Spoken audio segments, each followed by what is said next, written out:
my job, it was simple, simpler than Cuss's. Cuss knew too much. I knew nothing. I just knew, rudiments of boxing. I knew what it took to be a fighter and how to execute it, the steps of executing it. So I took those steps. The rest of it, you get blurred by those other things. I wasn't blurred by those other things.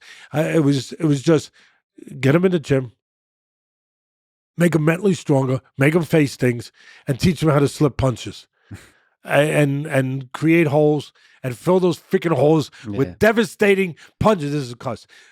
And what are you going to do? I'm going to teach them to fill holes and fill them with punches with bad intentions. Yeah.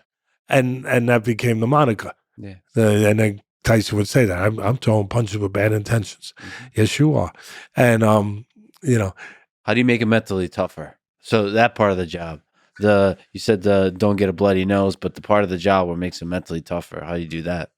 Most important part of the job, to make him face things. Yeah. Make him face where he's lying to himself, where he's submitting. What if we start this conversation with submission? Yeah. Submit less. Yeah. Submit less. Submit less every day. Submit less. Cuz only come to the gym once in a while. And if I had him sparring, he would come because that was his project. That was the heavyweight. Mm-hmm. Now he came. Put life in Cuz. Mm-hmm. Cuz had life. He was losing a little life. But that made the light bulb bright again.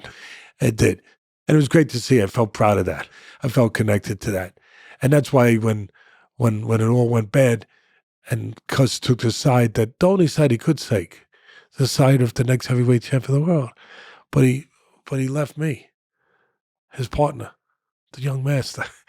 And of the second time I get betrayed. And I'm like,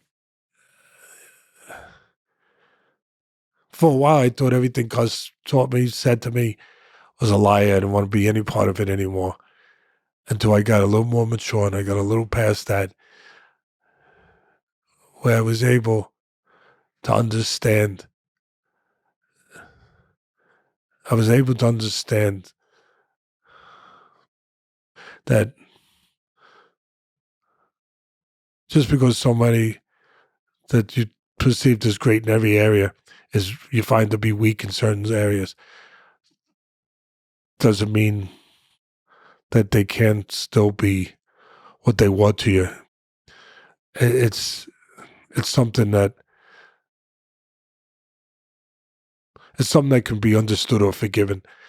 It's hard. It's hard to get to that place to forgive somebody in that kind of way that I felt betrayed, because Cuz told me the most important thing was loyalty. Cuz told me he loved me because I was loyal. Cuz told people that the reason that he went to court was because I didn't give up anybody, even though it meant putting me in the risk of going to jail for 10 years. And Cuz felt that he admired those traits. And so I assumed that he would show the same traits. And he took a deal. He signed the papers that those so-called feds of mine signed. He took a deal to have the future heavyweight champ, as it turned out, and to let me go, to sign the deal to let me take the weight. For people who don't know, Mike was inappropriate with a young girl and you pulled a gun on him. I don't know if there's deeper things to say about that situation. No. But why do you think Cus made the decision to cut you off from both Mike Tyson and from Cus D'Amato? Like, to break that when he valued loyalty so much? I served my purpose. I got him to the where he needed to get. Brought life back in the gym. If I wasn't in the gym at that particular time, Tyson never would have been in the gym. There would have been no gym to bring him to. Mm-hmm. When they called up and made that phone call to bring him to the gym, there would have been no activity. There would have been no boxing program. There would have been, no trainer training him 24/7 the way I was, where Cus wasn't capable of doing that at that point in his life. Yeah. But then again, it's not poor Teddy. I get the benefit of a career. I get the benefit of knowledge. I get the benefit of a life.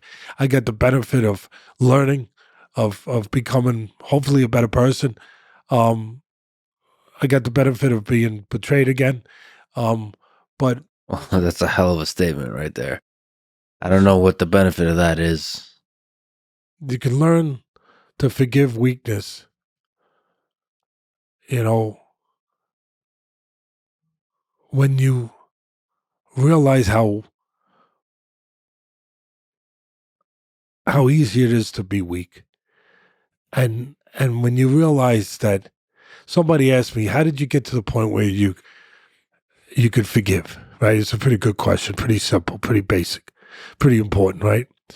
And I didn't understand. I understood, but I did understand immediately. For me, I said, how can I not forgive somebody? It becomes easier to learn how to forgive when you're still trying to forgive yourself.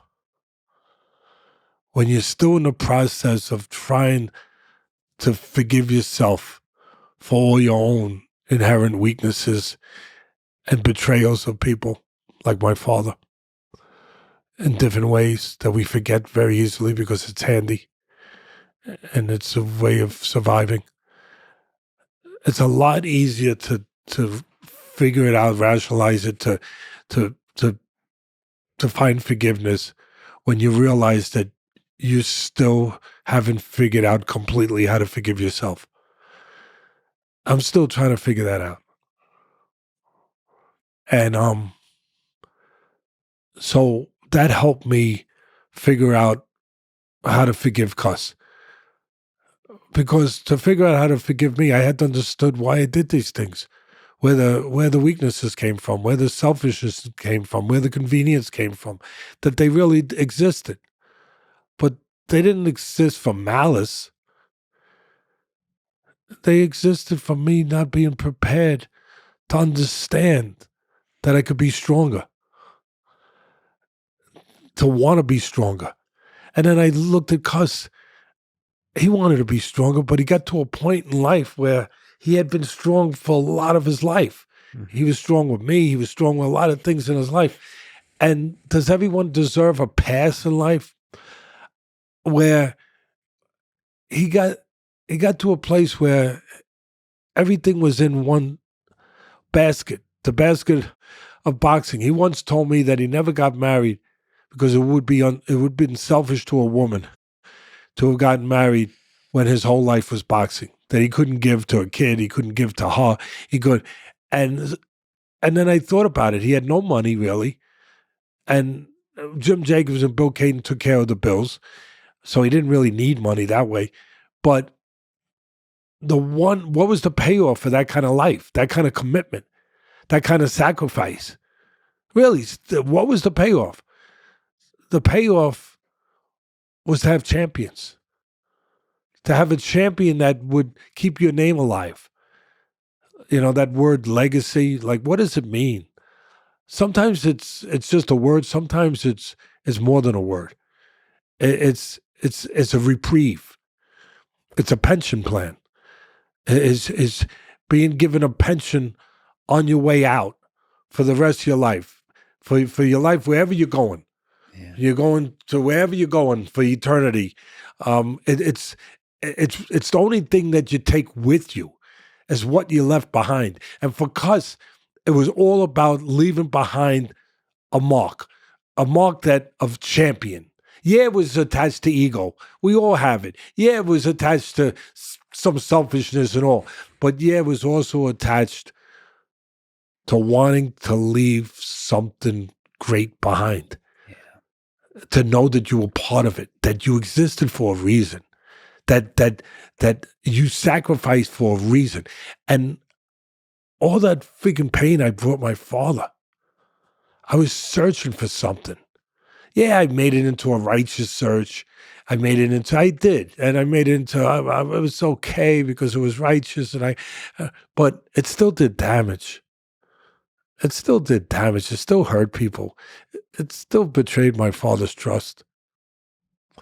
And Cuz betrayed mine. But he didn't do it maliciously. He did it out of, again, My father came home. This is how I'm going to connect it. My father came home from work one night, 12 o'clock, and I was waiting up. And like I said, I was over 9, 10 years old. And he got mad at me. He goes, go to bed. What are you doing up? I said, I'm waiting for you. Waiting for you. And he said, well, go to bed. I said, no, what were you doing? He said, I was at the hospital. You were there. Why were you there so late? You know. He answered me. He said there was a patient. There was a sick patient. I said, he must be better now because you're his doctor, you know, because my father could fix anything. And my father, nothing got in the way of the truth. Nothing. Nothing. Even blown his son's bubble. Matter of factly, he said to me, no, he's not going to get better. He's going to die. And so as a 9-year-old kid, you know, you're a kid, you're selfish, you know, not in a bad way, but, you know, you want what you, and I said two things. First, I said, how, you're his doctor. How? I mean, it can't be. And then I said, I just said it almost angry. Then why were you there? Like you should have been here with me. Yeah. And you know what he said to me? Because you don't give up on life. Go to bed. And Don't give up on life. And I finally connected the dots. This idiot that didn't graduate high school, I finally connected the dots. I was asking Cuz to give up on life. You don't give up on life. You don't give up on aspirations of life. Life is all forms of life. Mm-hmm. It doesn't have to be a physical form of it. It's life. It's having a reason to be alive. It's having a reason to have tomorrow. And Cus's only reason to have tomorrow was to have another heavyweight champ. Yeah, and champ. Teddy Atlas, even though we were together all those years and we were partners and we trained together and we were, you know, the only thing we didn't do was what they did in the Indian movies where they cut the finger and they became blood brothers. Yeah. That's the only thing we didn't do. And I felt like we did that without cutting. And now here we are, and he freaking betrayed me. And then all of a sudden I connected the dots. I was like, he didn't betray me in that cold sense. He didn't give up on life.